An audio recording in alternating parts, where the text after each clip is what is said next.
da mesa. Voltamos, então, para o item número 1. Senhor presidente, em discussão, pois como não, já foi Paulo motivo Rocha? de debate esse artigo número 1, e eu preciso urgente presidir a CPI do HSBC, eu requeiro o meu primeiro voto. Peço o seu voto como vota o senador. Não havendo mais quem queira discutir, passamos à votação. Como vota o senador Paulo Rocha? Eu voto com a relatora. Voto sim. Como vota o senador Valdemir Moca? Voto com a relatora, senhor presidente. Como vota o senador Dário Berger? Com a relatora, senhor presidente. Como vota o senador Ronaldo Caiado? Senhor presidente, eu cumprimento o projeto da senadora, nossa presidente Ana Amélia, e, ao mesmo tempo, voto favoravelmente, presidente. É uma matéria que precisa cada vez mais ser regulamentada para que não paire a dúvida amanhã do nosso compromisso em relação ao meio ambiente. E é interessante, só para fazer um simples relato aqui, eu faço parte da Comissão do Meio Ambiente e agora eu propus lá um novo eixo de discussão. 84% da população brasileira mora nas cidades e só 16% no campo. E, de repente, todos os males do mundo recaem exatamente sobre o setor rural. Então, eu trouxe agora alguns estudiosos, principalmente da Embrapa e de várias universidades do Brasil, para mostrar exatamente o que está acontecendo nas cidades e a total processo de degradação e também de poluição de todos os nossos mananciais, rios, nascentes, enfim, comprometimento completo do meio ambiente nas grandes cidades. Então, acho que é um grande debate também que nós precisamos de propor nessa casa para que não tenha apenas o vilão do produtor rural, mas que passemos também a cada um de nós no setor urbano a responsabilidade que é exigida de cada cidadão. Muito obrigado e parabéns à nova relatora. Muito bem. Lembrando que está em votação a emenda número 3, substitutivo, que tem preferência regimental. Como vota o senador Blairo Maggi? Como vota o senador Lazier Martins? Também favorável, até porque, não sei se os senhores assistiram ontem, uma ampla reportagem no Jornal Nacional, que sabidamente é um dos noticiosos de maior repercussão no Brasil, mostrando que o Brasil é um dos campeões em agrotóxicos totalmente nocivos à saúde, inclusive citando o glifosato, extremamente difundido no Brasil como um vilão. De modo que esse projeto é muito bem-vindo em favor do agrotóxico natural. Com a relatora. Muito bem. Como vota o senador Benedito de Lira? Com a relatora, senhor presidente. O voto da senadora Ana Amélia é conhecido. Portanto, aprovada a emenda número 3 da CRA, substitutivo. Ficam prejudicados o projeto, bem como as emendas número 1 da CMA e emenda número 2 da CCT, nos termos do artigo 300, inciso 16 do Regimento Interno do Senado Federal. Nos termos do artigo 282 do Regimento Interno, o substitutivo aprovado será submetido a turno suplementar. Terminando o item 1 e item 2, retorno a presidência para a presidente Ana Amélia. Muito obrigado. Eu queria agradecer aos senadores pela compreensão e pelo apoio na votação. Conseguimos liberar. Eu acho que o mais importante é a efetividade da comissão nas deliberações. Queria também, nessa questão da produção dos chamados agrotóxicos ou defensivos agrícolas, e aí o senador Lazier lembrou a matéria de ontem, há um aspecto, e o senador Blairo Maggi pode, com mais autoridade do que eu sou apenas uma pessoa que tenho informações como o senhor. O problema é que nós não... Quando o INCA, que é o Instituto Nacional de Combate ao Câncer, fala que o Brasil é o maior consumidor de agrotóxicos, é preciso ver o tamanho do Brasil no concerto, primeiro. A segunda questão o Brasil é um país de clima tropical, diferente dos países do hemisfério norte, produtores agrícolas, como os Estados Unidos, por exemplo, ou o Canadá, que são grandes produtores, em que o clima determina também um grau de menor incidência de algumas enfermidades.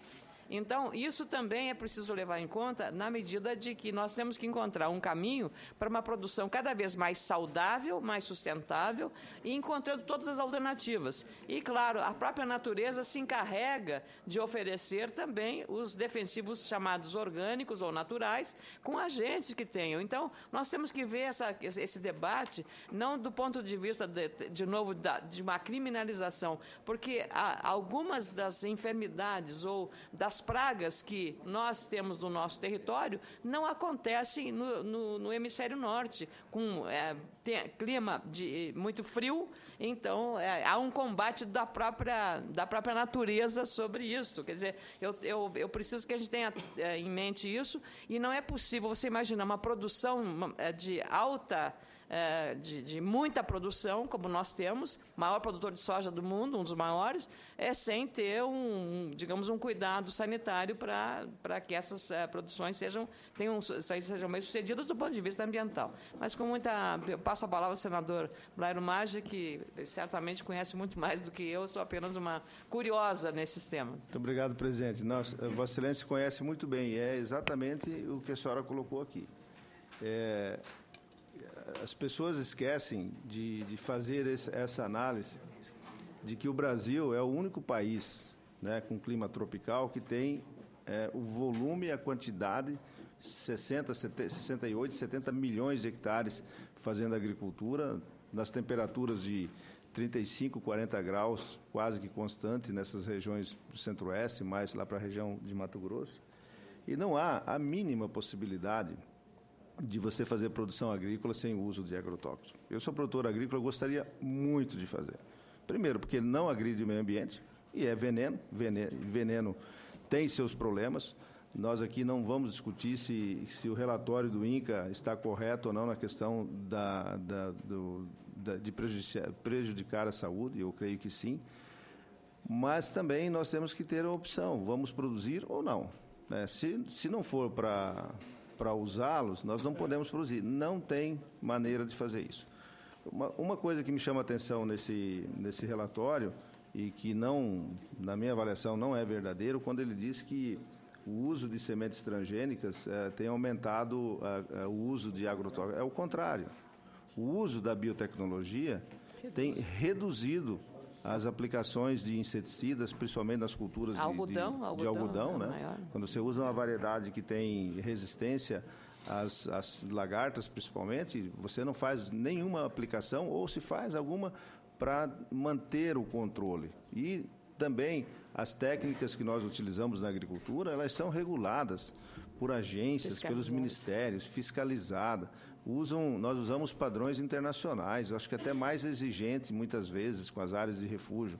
Então, me parece, assim, um relatório alarmista, né? Está dizendo, olha, faz mal. Eu concordo.